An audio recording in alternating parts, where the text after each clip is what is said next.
Unconventionals, we took our first trip to Medellín and fell in love. Yeah, we really did. Now we understand why it is so popular with digital nomads and expats, and we think it would be pretty easy to transition there. Because it has so much to offer. Medellín has solid infrastructure, excellent healthcare, great weather, and awesome people. While we were there, we toured a few of the most popular neighborhoods with Juan Camilo. He is a local tour guide. Check below for his contact info if you want to get in touch with him. So in this video, we're going to talk about what makes these neighborhoods so popular, starting with Laureles. This area is really popular with retirees, both from Colombia and foreign residents. And it's probably because it's very safe. Juan Camilo told us that it's really safe to walk around there at night. Like after dinner, you can walk back home, not have to worry about your safety.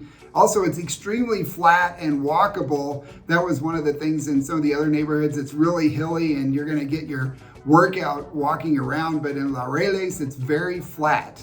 I liked how clean the area is, and there's a nice variety of restaurants. There's not a lot of bars, so you're not going to get a crazy nightlife crowd there, which is also one of the reasons why it is safe and popular with retirees and families as well. This area is also really affordable. The rents are reasonable, and that is another reason why it's so popular. In this area, a 2-bedroom, 2-bath, fully furnished condo, including all utilities, will run you around $1,000 a month.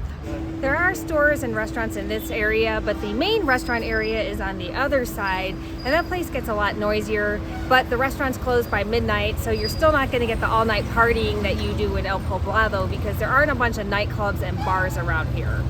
The payphones here are still functional. We were so surprised to see that. You can still use them just by putting in coins and making your phone call. Laureles is still a pretty big neighborhood, but they have everything there. They have a nice variety of stores and mom and pop shops. And on the weekends, you can go into the center of town in the square and go to the farmer's market and get your fresh produce. But if you want to go to a full-size mercado, they have one of those too. A visit to a place like this would not be complete without us going into one of those ginormous mercados, which we love doing. My observation about this mercado is that it is very clean, well organized, and it does not smell. All good things. So you see? Yep. Oh, okay. That's just what they do in Ecuador too. We just never had done it. And you take all the juice out. Squish it hard. Is it coming out? See, you don't get dirty, you don't get anything, you just get the juice. I'm getting all dirty. I'm not the professional. And then you can just throw the rest. Just open a little hole on it.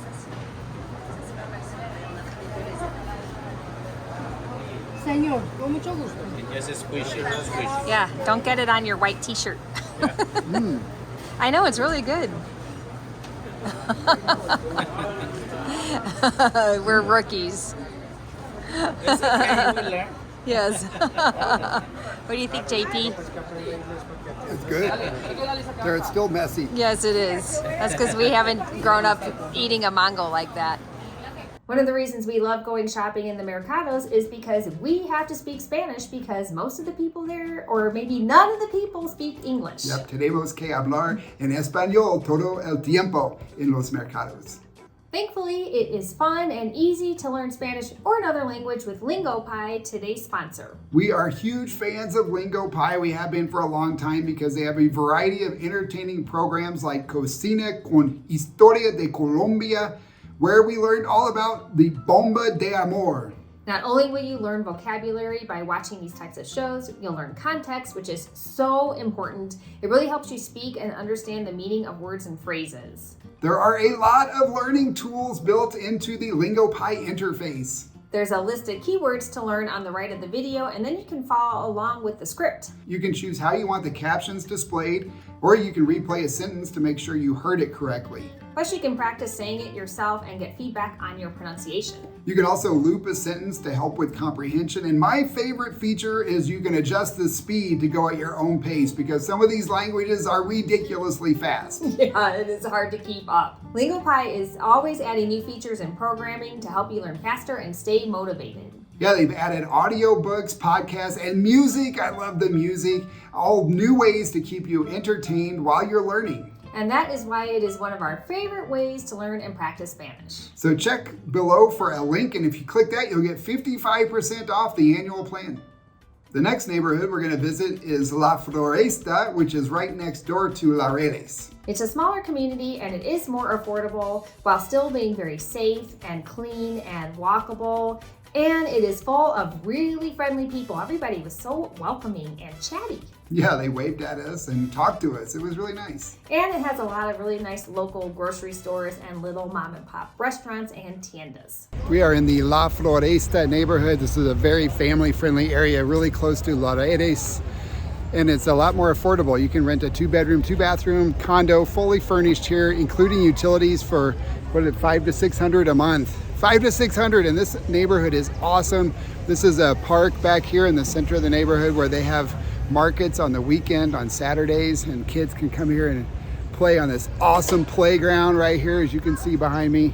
Love this area, and the weather's like this almost all year. And it's also very safe here. Lots of nice little corner restaurants to eat at, and you can walk to the mercado. It's probably about 10-minute walk from here. We popped into one of the local grocery stores and it had a really nice selection. You can get pretty much everything you need there, including a nice variety of aguacates. It had 3 different types. Yeah, our favorite. We live on aguacates or avocados in the US. This neighborhood is very family friendly and it is a great option for those of you out there with small children. It's also really quiet, not a party town like one of the other places we're going to feature in a little bit. The next popular area is El Estadio, and that is close to La Floresta, and it is your entertainment district. El Estadio means the stadium in Espanol, which means that's where they play football. Their professional soccer team plays there.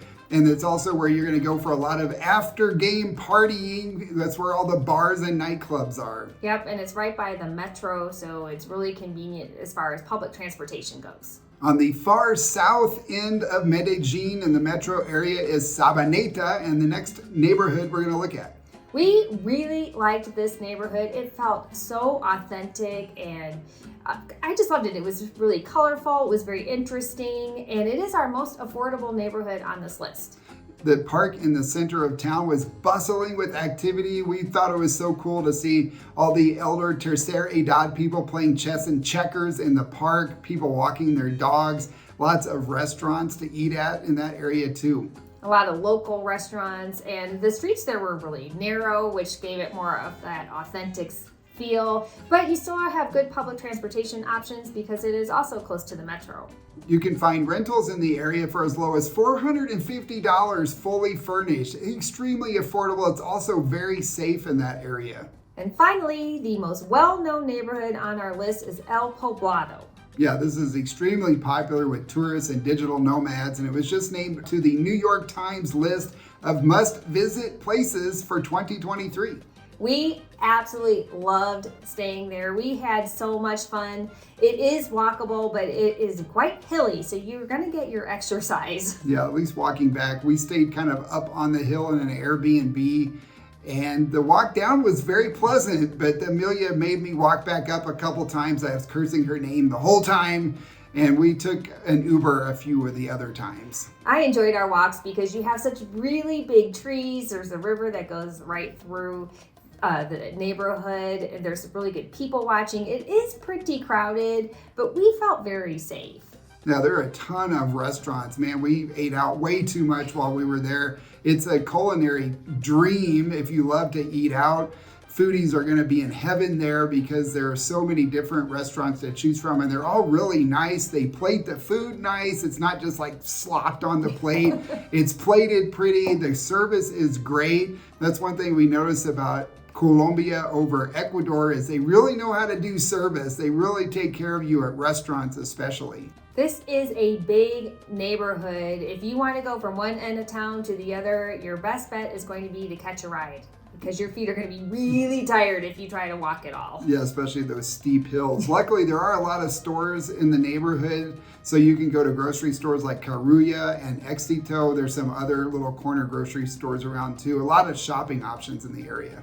There's also 2 malls. We visited a really big shopping mall, the Santa Fe Mall, which we got lost in for hours. That mall just kept going on and on and on. Yeah, it's shaped like a donut, so it's got like a ring in the middle and a ring on the outside. I think it's the biggest mall I've ever been in. It's 5 levels.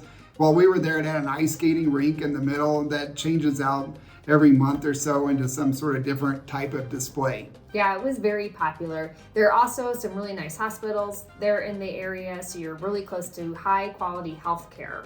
This is the most expensive of the neighborhoods that we've talked about.